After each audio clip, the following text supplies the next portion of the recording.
Hozirgi zamonda chiroyli xotin uchun chiroyli pul kerak.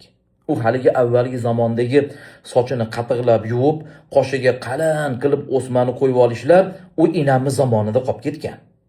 Hozirgi ayollar unga unamaydi. Hozirgi erkaklar ham unaqangi tabiiy go'zallarga emas, o'ziga million sarflagan ayollarga anqayib qarayapti-da. Ko'chada ham, internetda ham. Hammasi ham emas, ba'zilari. Lekin o'zini ayoliga rasvodga kelganda nima dermish? Yo'q, onasi, shundoq ham go'zalsan. O'zing tabiiy go'zalsan. Tabiiylikka nima yetsin? Menga shundoq ham yoqasan dermish.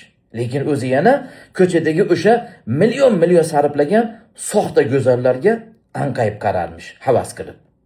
Hammasi ham emas, ba'zilari. To'g'ri, lekin shunday erkaklar ham bor. Ayoli uchun zo'r sharoitni qilib, ayoli uchun pulni berib ayamasdan o'zi uchun uyini ichida ayolini go'zal qilib olib yurganlar ham bor. Ana kecha bir ayol aytayapti konsultatsiyada. Eri aytarmish. Onasi o'zingga qaramaysan, o'zingga qara, chiroyli bo'lib yur debdi. Xo'p dadasi, pul bering, o'zimga qarayman. Pul bering, salonga boraman, kiyim olaman desa, nima dermish? Ya sen o'zi tabiiy go'zalsan. Onasi, tabiiylikka nima yetsin? Qara, tabiiy go'zalsan.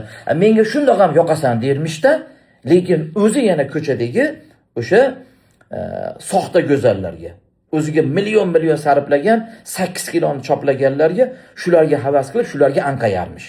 Lekin xotiniga pul bering deganda tabiiy go'zalsan, tabiiylikka nima yetsin dermish.